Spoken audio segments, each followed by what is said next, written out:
Welcome back to another episode of From the Trenches. This is the show where my esteemed colleague, James and I. Thank you. Just like we practiced. Bring you behind the scenes at Plan First Wealth and let you know what we're working on, what we're doing, what we're trying to achieve, how things are going with clients and everything else that we get up to here in this fine business. So, hi, James. How's it going, Richard? It's going well. Oh, I should mention as well, drum roll, please. This is our 50th episode. Yes, very nice. You know what? I should have worked harder on the intro with that.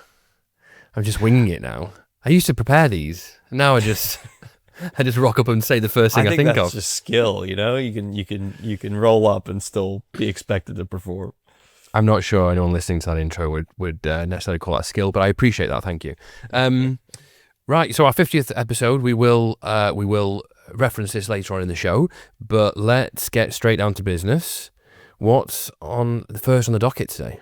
We have our just in time for the 50th episode, our first retraction, our first official retraction. Oh yeah, before the armies of lawyers come after us. Is this what they call a mea culpa? Now, we know my pronunciation skills are subpar, and you have to contend with my American accent. So I don't know if I would call it a mea culpa, but it sounds like one. Okay. Yeah, so go on, you take it away. So we referenced, I think it was the last From the Trenches, right? We referenced a study by Fidelity, and then I went back and listened, and I doubled down and referenced a different study I thought I had read. Where essentially the thrust of the story was that Fidelity had allegedly studied, 50,000 client accounts, and they found that over a 10-year period, 20-year period, the best performing investors turned out to be the dead ones, effectively the people who didn't have access to their accounts. After our much needed research team looked into the issue, it turns out this is an apocryphal tale, right? We couldn't actually find the source for this study. But I think the point remains, and I could talk about similar studies that have been done that we have researched, but we wanted to retract that and make sure that we're not currying what turns out to be fiction as fact. Yeah. Well, this is why AI is going to take over the world, because human beings are fallible. And we are thus fallible. By the way, cracking use of the word apocryphal there. Great word, apocryphal. You don't get to, it's a word we don't get to use enough. It's also a word that always elicits smiles in our house, because years ago when I first encountered this word, I went and told my wife about this new word I'd learned, apocryphal. I was just going to say, much like the adages in the past, a word you see written more than spoken, I would say. So really sweating looking at that word. This is also our first in-joke, because anyone who's just listening to From the Trenches for the first time is going to be wondering why on earth you just said adage. So if that's the case, people, go back to the last episode, hear us falsely quote a study, really quote a study that didn't exist, and also James mumble through the word adage, unless they do say it differently in Philly. They do. That's rest assured. 50 episodes in, we have our own inside jokes. I think that's pretty powerful. Well, most podcasts don't make it this far, so that's true. I think there is a stat that most don't make it past 10 or 20 or something. The vast majority, like overwhelming numbers. So the fact we're here at 50 is a good sign. And growing, which we're going to talk about, I know, towards the end here. Growing, and much more coming. One more note on that before we get off of our official retraction. I referenced this study earlier. So there's an organization called Dalbar. They've been studying the markets, or advisory firms, investors, individual investors, for over 30 years now. I think they were incepted in 1994. They publish annually a study called the Dalbar Quantitative Analysis of Investor Behavior.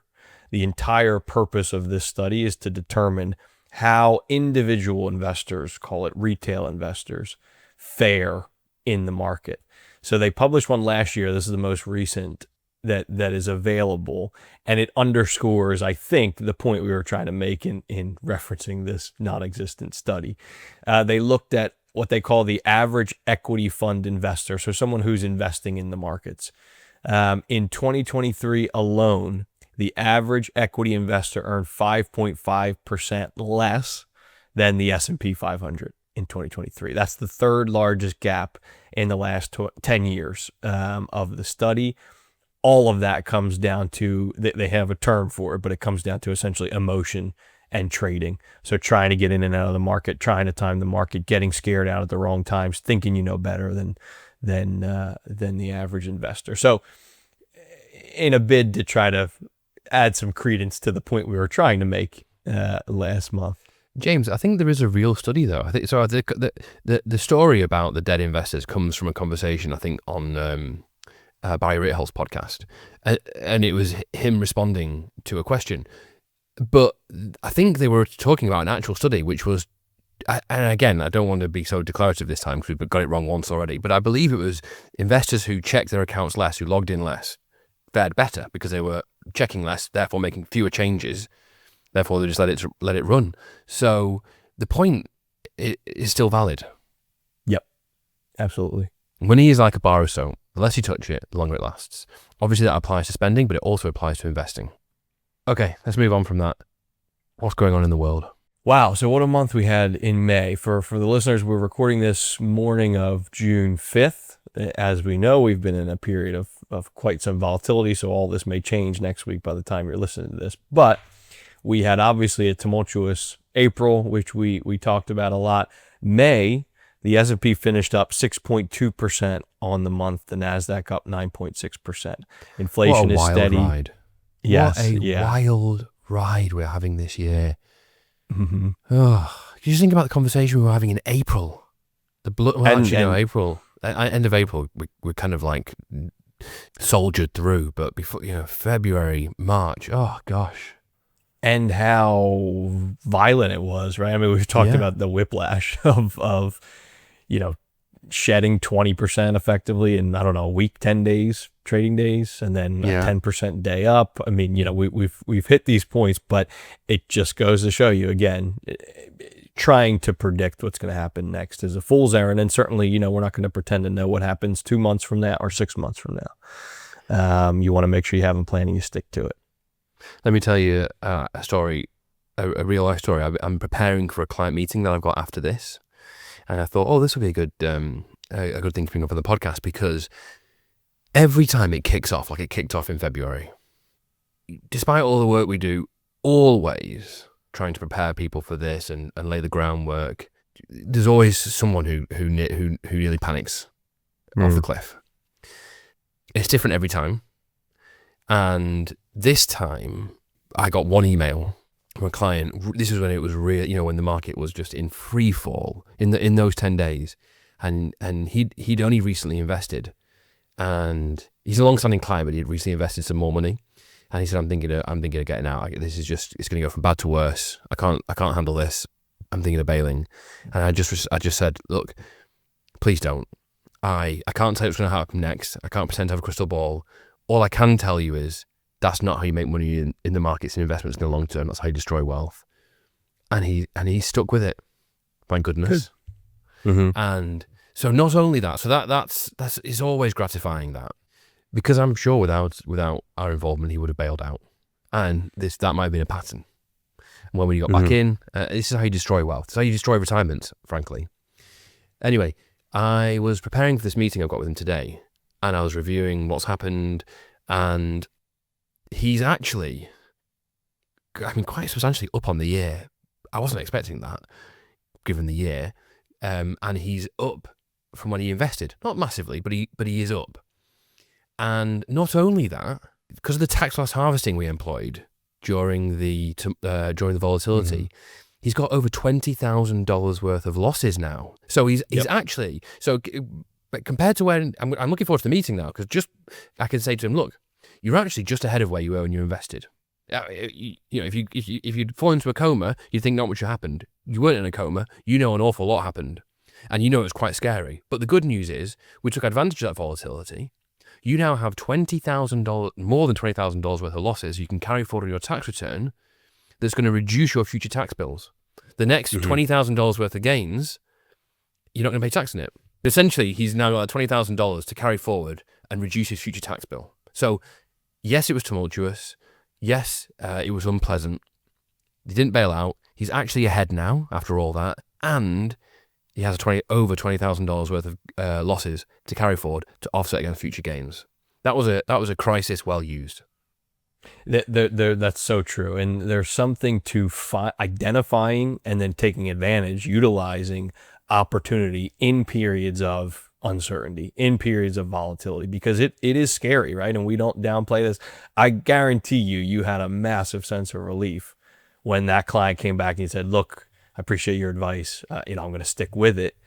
We talked about the emotional payload, right? That is involved with these things, but also in that time when it feels like the world is ending and who knows what the next tweet is going to be or the next social media post is going to do to the markets, there are opportunities there. And if you have the reserve, if you have an advisor in your corner who can help you take advantage of those, you can come out of the other end of these things better off, even better off than you would have been had that period of volatility not been there. Yeah, 100%. That's a powerful.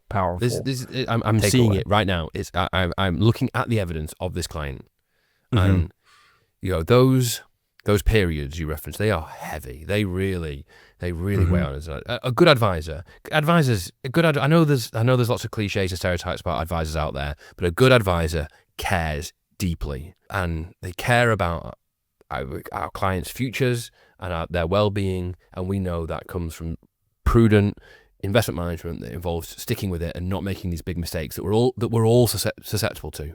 Mm-hmm. And when we enter these periods where these mistake opportunities are heightened and at risk, it wears on us massively. But also, it's intensely gratifying on the other side of it when you know you had an impact, a positive impact, not just in staying invested, but also in the other strategies such as this tax loss harvesting. It's really gratifying. Yep. It was not to be dismissive of the volatility that we saw in April and may return. It was a bonanza, if I want to use a term, for tax loss harvesting opportunities. And if you're not taking advantage of that, that's not part of your plan. That's something you really want to consider. Yeah. Okay. So, is there anything else is there anything we need to be aware of in markets, or anything coming up, or? Couple items here. I think a lot of the attention now you're going to see in headlines is on the jobs market, right? Potential labor slowdown. ADP numbers were published yesterday, I believe. As of record, private payrolls rose just 37,000 in the month of May. So that's almost neutral. Not a great sign. They can not track the official BLS reports, which is due tomorrow as of record. But generally, the trend is one that they follow, right? So we are seeing a downward trend. Hiring appears to be losing momentum. Things are weakening a little bit. Mm-hmm. I think we're entering into a tricky phase where now attention turns to the to interest rates again. Yep. And obviously Trump's making his opinion known there, but yeah, No, businesses don't like uncertainty, and regardless of what you think about the last few months, they've been uncertain, and all uncertainty remains. And I think you're starting to see the results of that. Yep, I agree. And there's uncertainty on the other end of that equation, right? So you allude to this, but the Fed obviously is in a tough situation. They've said this, a few members have come out and said they view the tariffs as inherently inflationary. The extent of that remains to be seen, right? We've seen some level of taco trades, which we don't have to get into, but I thought it was interesting this morning that the futures markets for interest rates are pricing in only one cut now, and that not coming until till September. Last time we recorded, the futures market was pricing in 3 cuts. So you can see that uncertainty is really it's weighing on all sides of the equation right now. These things they change every 10 minutes. Like something happens tomorrow, and things they change so quickly. That's why I think the labor market. Yeah, if we see a shock jobs report to the downside tomorrow, that futures market is going to price in immediately some more cuts. Everyone's watching that number, so fingers crossed. Okay, so let's get on to better things. So the 50th episode. So we just want to take a minute here just to reflect back, really, on the journey. We are a primarily audio podcast, but we're also a video podcast. And actually, where we get most of our engagement is YouTube. And I just wanted to shout out. We have a regular commenter called Simon. I won't release a second name. I just want to say, Simon, thank you. We see you. We appreciate your interactions and your feedback and your comments. So thank you. And obviously thank you everyone else for listening. And we have sometimes we'll get emails asking us to cover certain things, which is great. We want more of that, as we'll talk about later on. That's what I was going to tag in there. We love the engagement. We get a ton of emails, questions. We really appreciate that. It helps us. We'll talk about the journey here and the different iterations this podcast has been in the past and what we expect to see in the future. Preview a bit. But really, we want this to be a dialogue with the audience, with the listenership. So if you have topics that are of particular interest, if you feel like you're butting up against some of these issues and you don't know specific aspects and you'd like to hear us do a deeper dive, we're always open to that kind of feedback. We want to make sure we're shaping this show to be of use to our audience to the best extent we can. Yeah, so it turns out our audience likes attorneys. Tax attorneys. Who would have thought? Yeah, so we can see our most listened to episodes. Our most listened to episodes are the man himself, Aidan Grant, on estate planning, UK US estate planning. He for anyone who doesn't know, he's a UK estate planning attorney who specialises in UK US matters. He's been on 3 times. Three times again soon. Recently met him in New York, had a good chat. Virginia Latoya Yeager is the OG international tax lawyer based in Dubai in Switzerland. She's got a very influential blog, ustax.org. She's been on twice and she's going to be coming on again. And recently we had Dan Price on. And that was a real win for this podcast. Honestly, Dan spent 20 years at the IRS in the Office of Chief Counsel. 20 years in the belly of the beast. Yeah. Listeners of the show will know we talk a lot about voluntary compliance programs. We talk a lot about these programs because 99.9% of expats and immigrants, in my experience, are in some form of offshore non-compliance. Offshore non-compliance can be very expensive and very scary, but there are routes back into compliance. There are IRS sanctioned programs. One of them, the most common, the one we're most familiar with, is called the Streamline program.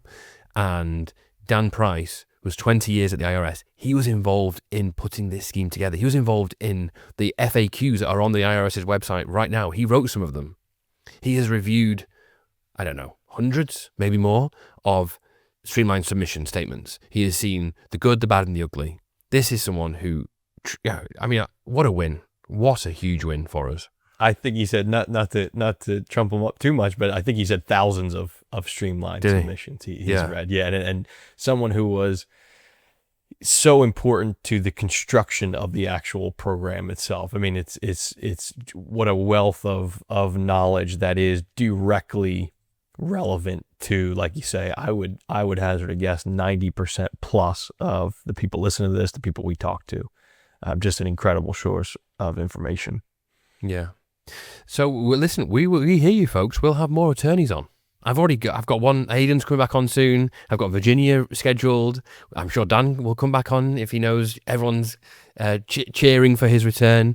But if we can do lots more. So we're gonna have more investment stuff going on. I'm looking to get some immigration people on. We'll stick with the tax and the attorney stuff.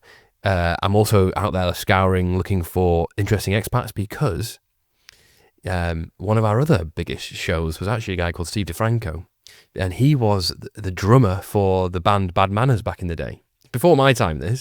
But apparently that was a really popular episode as well. But he had a great story to tell. Excellent episode, and that was early on in the life of the podcast. Yes. I believe that was before the name change and those things. One of the recurring themes that I hear from listeners is that there's just areas here, and anyone listening, I'm sure, is aware of this, but there's areas that it's just hard to find good information, trustworthy information in what is at its core a niche ecosystem here. So if we can be the delivery mechanism to the extent we can to get the good information out there, we want to do that. And also relatable stories, right? People who have been in your shoes. We see these problems repeat over and over again. If we can share stories of people who have resolved them, who have addressed them, who have gotten on the other side, that's excellent too. That provides a blueprint for people. That's important. That's why we started this. So just to give a potted history for people, the James and I work in a business that I founded called Plan First Wealth. Plan First Wealth exclusively works with US connected expats, mainly British expatriates living in America, but not exclusively. We also will work with other expatriate groups and also Americans overseas. But I started this because I moved here and I recognized being an expat is way more challenging in America than it is anywhere else in the world. I've lived in Dubai previously. I've known lots of people all over the world, and there is nothing akin to the additional rules and requirements and potential penalties that come from being an expat in America or an American overseas. It's crazy. It's a multitude of confusing forms. And the penalties for non-compliance or potential penalties are astronomical. And I recognise that despite this, there was no one catering to expats and immigrants that I could find. This information, I learned it all the hard way, through making mistakes myself. It blew my mind, honestly. So the Plan First Wealth was started to cater at that time just to Brits in America, fellow Brits, to try and help them avoid, I call them landmines, avoid the landmines, take advantage of the opportunities, but avoid the expat landmines, because I also recognise people don't move to America for the good life. America is a wonderful country. It is many things, but it's not the good life. The good life, the Dolce Vita, you go to Europe or elsewhere. People don't come to America in search of that. They go other places. People come to America because it is the land of opportunity. For better or worse, whatever you think about America, it is the land of opportunity. People come here because they get an opportunity in their career, and you don't turn that down. You come to America for the career and financial opportunities, and then to have that jeopardized because of these crazy, idiosyncratic, in my opinion, utterly unnecessary tax compliance issues, to jeopardize your success and even your security it's unfathomable. So I set up the business to try and help expats maximize their opportunity, and that involves all the time avoiding these landmines. And we did that for a number of years. And I'd do a bit of blogging and a bit of posting, but that's having the same conversations. People, 5 years in, people coming to me and still not doing F-bars. And I realized there's still no one, this information isn't getting out there. I talk about it every day, one-on-one, but the information's still not getting out there. And the podcast was born, basically. I thought, how can we get this information out to a wider audience? People need to know about this. If you listen to the podcast, you've heard me say a million times, it's better to prepare than it is to repair. Although if you find yourself in a situation where you need to repair, do so. Don't just bury your head in the sand. But I want people to be in a position where they can prepare and avoid these landmines from the get-go. I had a fantastic conversation with someone yesterday in the UK who's moving here, who's going to do just that. And the podcast was born to try and get this information out there, because I have got a great network as well now. I know great tax attorneys, tax advisors, immigration attorneys, investment people, cross-border, Brian Dunnett. I know loads of great people, and it was born to help get this information out there so that when people move here or when Americans move away, they can do so in a position of knowledge and they can thrive. They can avoid the pitfalls. The quicker you address these things, the more options you have, right? And you touched on a really important thing that I think we come across a lot, not to underline it too harshly, but there is sometimes a sense of hesitation in the gentler sense or outright defensiveness, right? So one of the messages we also want to get across is these rules exist, right? And if you are in non-compliance, it's not some moral failing on the part of an expat. It is a direct result of, as you put it, the idiosyncratic, frankly, sometimes psychotic nature of U.S. rules and IRS rules and how they apply to foreign accounts and assets and income and reporting requirements. So, if there is someone listening to this and these ideas resonate with them, or topics we've covered make sense and relate to you, our message always is going to be to be proactive and address them, because it's you do yourself a disservice, to your point, Richard, that you threaten the very success that you came here to pursue by sticking your head in the sand. If that's something the information's out there, these governments are sharing information. Look at FATCA. This information is going back and forth, and with the advent of AI, they're going to have exponentially more tools and ability to seek out issues. So just get out ahead of it. But just to expand on that, we focus a lot on the landmines, and what I'm about to say is still a landmine, although it's not quite as dramatic. But the other, what I also found frustrating was people move to America oftentimes mid-career, right? They've started in the UK or elsewhere, they've risen through the ranks at their company, mid-30s, they're doing really well, and they get a tap on the shoulder to come to America. Now, by mid-30s, they've got pensions, they've got retirement assets, they've got ISAs or equivalent or funds in their home country.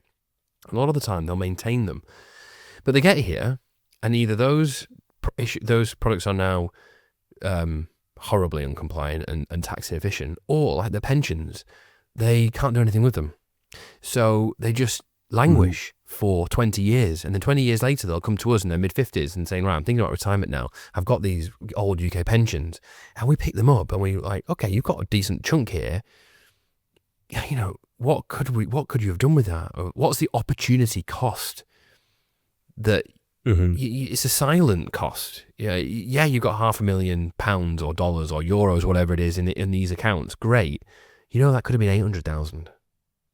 That's a real cost. Yeah, you're talking about material impact to a plan, right? To someone's finances, and like you say, it's a silent issue in that it's sometimes the easiest thing to overlook, right? Workers just think, oh, I had that old pension plan or that old, whatever it may be in the UK as SIP and ISA. Won't get into the issues that can cause as well, but leaving these things to languish, sticking them in a drawer and forgetting about them is not the way to go about financial success, pursuing the goals you want to do. So all of these things, we can't say it enough, it's best to be proactive, get in the driver's seat, reach out for help where you need it, get the right team in place. Bottom line, I love working with expats. I love expats. Expats for me they're adventurous people, they're bold people, they're courageous people, they do cool things, they're open-minded. I just like them. I'm biased, but I just like them, and I want them to thrive. I want people to come to America. I want them to uproot their families and come here and start again. And it takes longer than you think to start again. Or everyone says 2 years, and after 2 years, they're only just finding their feet. It takes longer than you think to settle into a new place, and it's hard being this far away from your family. It is, and your friends. And I want them to thrive. I really want them, whether they work with Plan First Wealth or not. I want expats to thrive, and I also want more Americans to consider living abroad. Now, listen, they don't need me to this. Since the election, apparently the inquiries have shot through the roof. But I think there is a tremendous opportunity for already successful Americans to change the quality of their lives by living abroad, temporarily or permanently, whatever, or temporarily that becomes permanently, who knows. But I think there's a tremendous opportunity. But again, it's rife with obstacles. They're all surmountable with the right advice and knowledge. I genuinely really want expats and immigrants to thrive in America and outside. It's not a historically American idea, is it, to move to Europe or move abroad and experience life elsewhere? But I think, and I think we've seen this borne out in the stats, people are only going to get more globally mobile, right? Technology 100%. allows for it. Remote work, all these things allow for it in a way that was not possible even 10 years ago, right? Even really prior to COVID, it was still a niche part of the working world. And I think as these technological tools continue to improve, as people get more and more mobile, this is a pattern we are not going to see slow down. And I can see it honestly gaining strength. And they say there's 9 million Americans abroad. I think that's right, 9 million. That is okay. That might not be many as a percentage of America, but that's a lot of people. And some of them are people who have come to America, worked for 20 or 30 years, taken US citizenship, and then gone elsewhere. So it's not just purely Americans, but they're treated the same, and they need to know this stuff as well.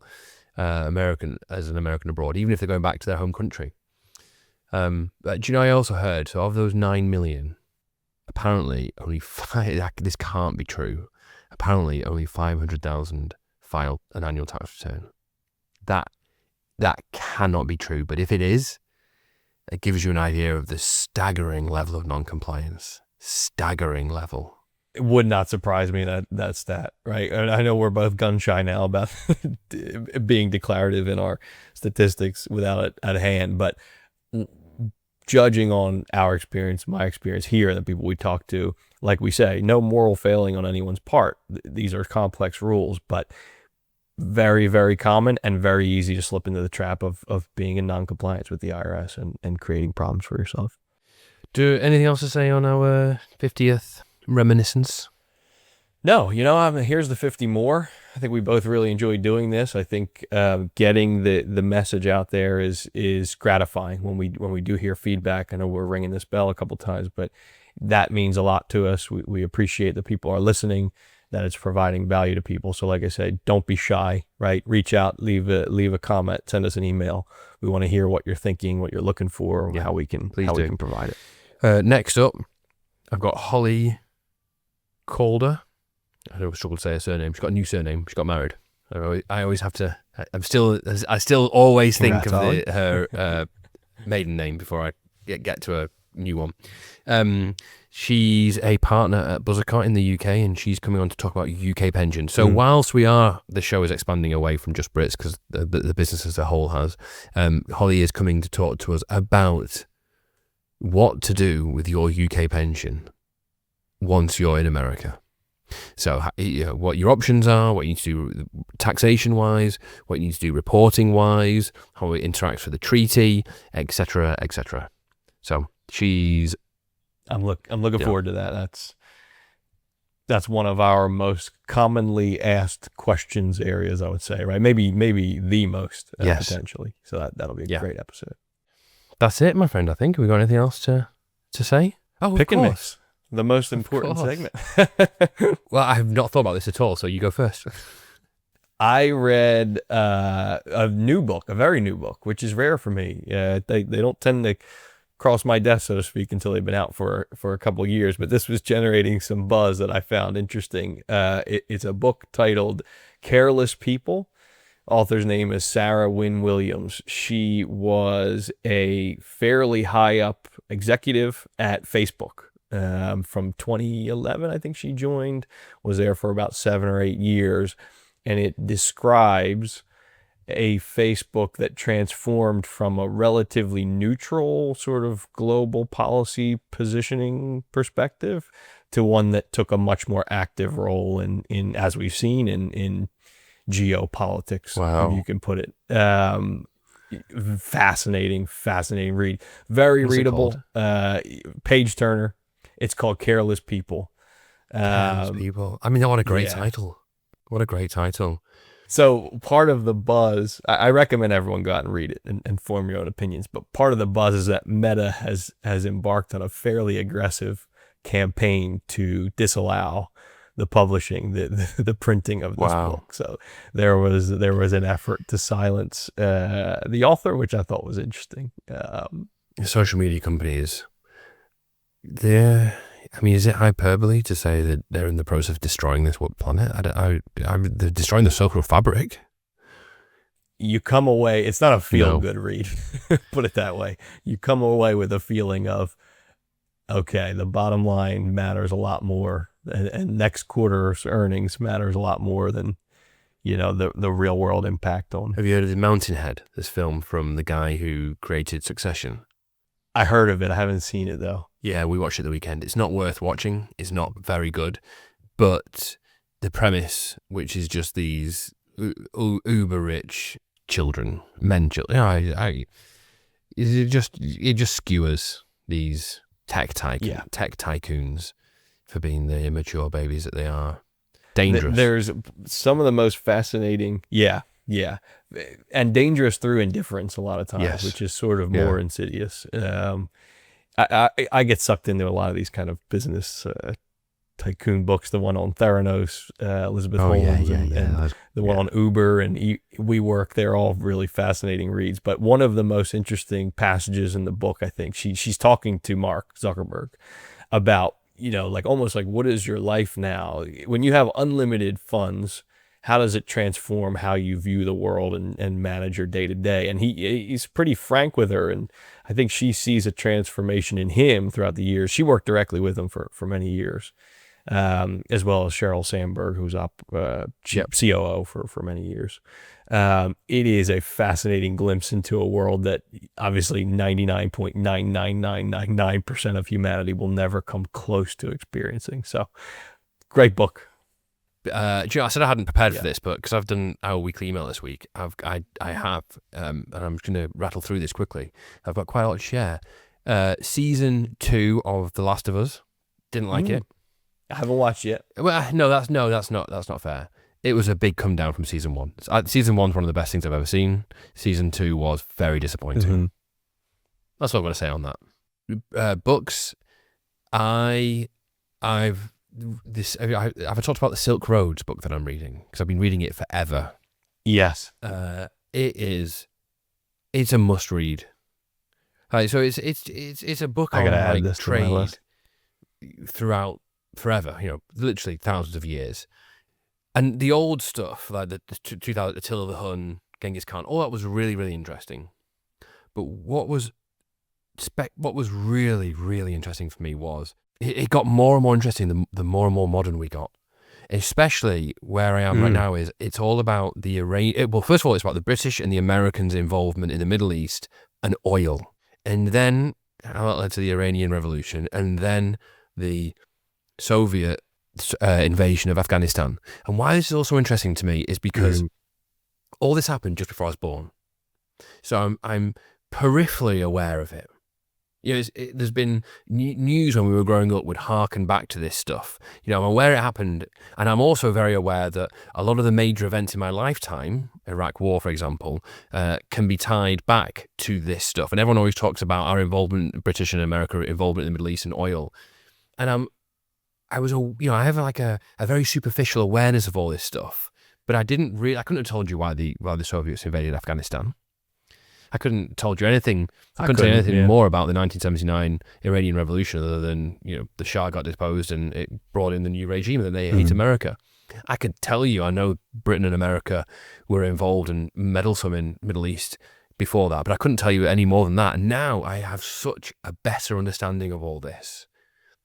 And it's just been, I love it when reading does that. So it's just a book everyone should read, honestly. Everyone should read Silk Road. Yeah. I gotta read that. I'm a sucker for those kind of like generation spanning historical huge, books because it's so easy to feel like is it enormous? That'll be one that I read all, alongside other ones probably, which probably is a good way to digest it. But it's so easy to feel yourself removed from the tapestry of history, where it feels like things that happened before you or things that you didn't cover in school happened in isolation. And then to experience one of these stories, right, or books that help you piece those things together and you realize, oh yeah, we are really a consequence of everything that's come directly before us and beyond is fascinating. Yeah. Oh, absolutely. Yeah. And then I'll just give you a throwaway one, much easier. I'm a huge fan of Dan Snow's History Hit, a podcast from a British historian. You've heard the name Captain Cook? Yeah. Basically discovered Australia. I didn't know much more about him other than they discovered Australia. He's done a episode on Captain Cook, and it is just a fabulous story. Wow. There is so much more to the story than I realised, and Dan Snow is a consummate storyteller. and it is. I've listened to it once. I'm going to listen to it again. There's a part 2. It's not out yet. I can't wait for it. It's an hour and 20 minutes, I think. And I urge anyone who's got a spare hour to, I think it was the 22nd of April, Dan Snow's history hit, Captain Cook. You will not be disappointed. Wow, nice. That's another thing that we don't learn any of that in American schools, so I'd be interested in. And then I'll just throw you one thing I learned straight away from that. Australia was originally found by a Dutchman, someone Tasman or something. And I think he found the island, the Tasmanian island. Everything, every name, there's a history to it. It comes from somewhere, and I love discovering things like that. So, and surely there were people there already. Oh, of course, yeah. I mean, European discovery. Yeah. I think Captain Cook was the first one they set foot on there. I think this Dutch guy just sailed down the coast. I think he's like the first person to see the east coast of Australia, but Captain Cook they made landfall on there. But there's so much more to the story. It is a fantastic listen. Dan Snow, is he by himself? He does it on his own. Sometimes he does it on his own. As far as like. Sometimes he does on his own. This one he does on his own. Sometimes, most of the time, he has guests on. Okay, cool. Yeah, check it out. Pick and mix. That was a good one for not having prepared. You had a lot to share. So 50 episodes in. Obviously, we want to thank everyone who has listened, who continues to listen, who is subscribed, or who follows us. That is a message we want to get out there. So if you are enjoying the podcast, make sure you follow us wherever podcast app you're listening on. Leave a review if you can, 5 stars. That helps tremendously with the algorithms. And like we said earlier, we want this to be a dialogue. Get in touch. Send us an email. Send us a note. Leave a comment on YouTube. We really appreciate it. Yes, please. Thank you, everyone. And here's to the next 50.